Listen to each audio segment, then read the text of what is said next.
যখন 2.5 কোটি টাকার মালিক শুনবে দুদক, তবে শালা ভাঙা ঘরে থাকে 2.5 কোটি টাকা পাইলো ওখানে, ও আমার পিছনে আগে পড়বে। কেন কি হচ্ছে বলো তো শুনি?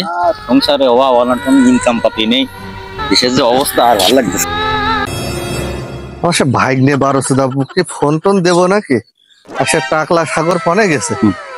ভাগ্নে আর কইও না, অভাব তো কাটছেই না। বাংলাদেশের যে অবস্থা, আয় উন্নতির যে অবস্থা, কি যে করব কিছুই মাথায় আসে না। আর সে মাসুম বাট পাটছে কনে গেল, ওই শালার কিছু একটা করবে কই সে। সে 1200 ধরে আইলে খেতে গল্প বানাতিস নাকি শালারা? আচ্ছা দাঁড়া, এদের একটা ভাব তো অবশ্যই দিতে হবে, দেখি কি। ভাগ্নে মাসুমের সাথে তো আলাপ আলোচনা করলে হয় না যে আসলে কি দিয়ে কি করা যায়? তা তো একটু আলোচনা করতে ভালো হইতো, কিন্তু সে মরে আছে ডাকনে।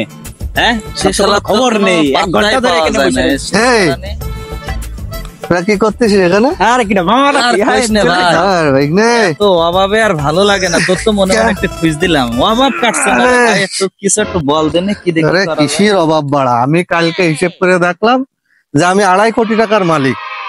কি কইস? নাকি? কিভাবে সম্ভব? আরে সম্ভব, আমি কালকে হিসেব করলাম যে আমি 2.5 কোটি টাকার মালিক। কত ভাগ্নে? 2.5 কোটি টাকা? 2.5 কোটি টাকার মালিক। এ তো সম্ভব না। কিভাবে কি দেখি করলি বলতো একটু শুনি। আরে পাগল, সম্ভব না মানে কি?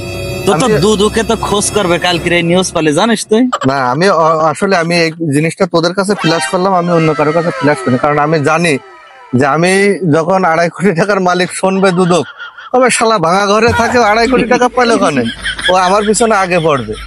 আমি 2.5 কোটি টাকার হিসাবও আমি তাদের দিতে পারি। বলতো শুনি হ্যাঁ, একটু। তা আমি আগে আমরা শুনি। তোদেরও হিসাব দিই, আমি তোদেরও কোটিপতি বানাই দেবো। ওরে সব্বালে ভাই,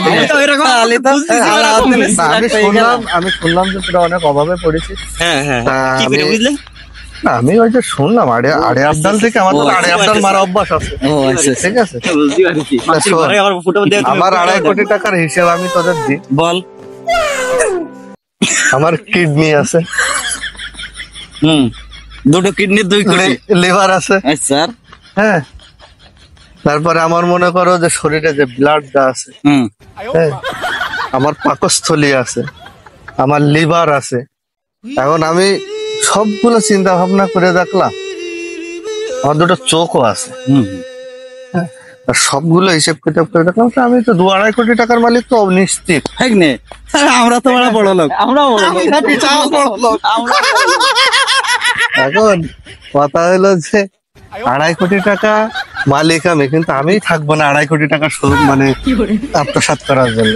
মনে করো আমার মাল সবাই ফেলাই দিতে হবে, আমার সাবাল 12 টাকা পয়সা সব উড়ে ফেলাবে। ঠিক আছে, ওই টাকা তো কোনো টাকা না ভাই।